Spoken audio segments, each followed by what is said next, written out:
Hello, a quick hint for the forum question, how to make a button works like a toggle. So we have the list of genres and we'd like to make this a button and we'd like to change the color of these buttons when we make them favorites. Not very difficult to do. So what I did here, I have created a screen in my sample app, a screen of favorites, and I'm going to use services favorites. So first of all, what I'm going to do, I'm going to set a relationship to users. Very simple solution. Service can have multiple users and I can like multiple services.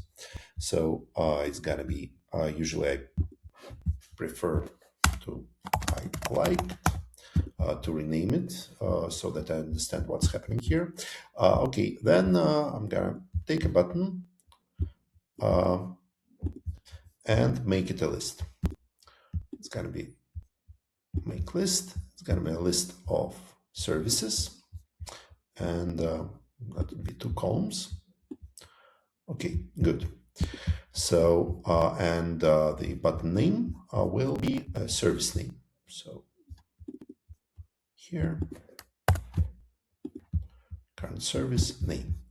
Let's quickly preview.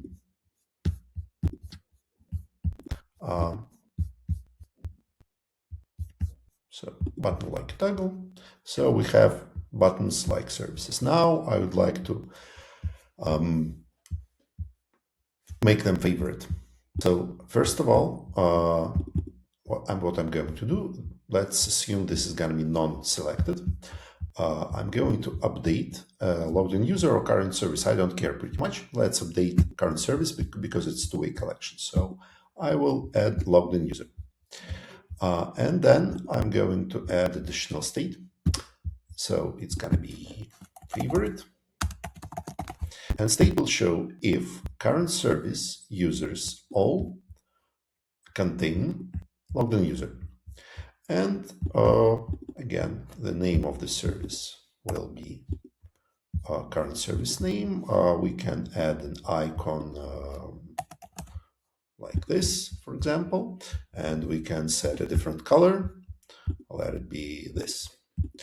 And we want to uncheck this on this state. We will add an action, update, again, current service, remove logged in user.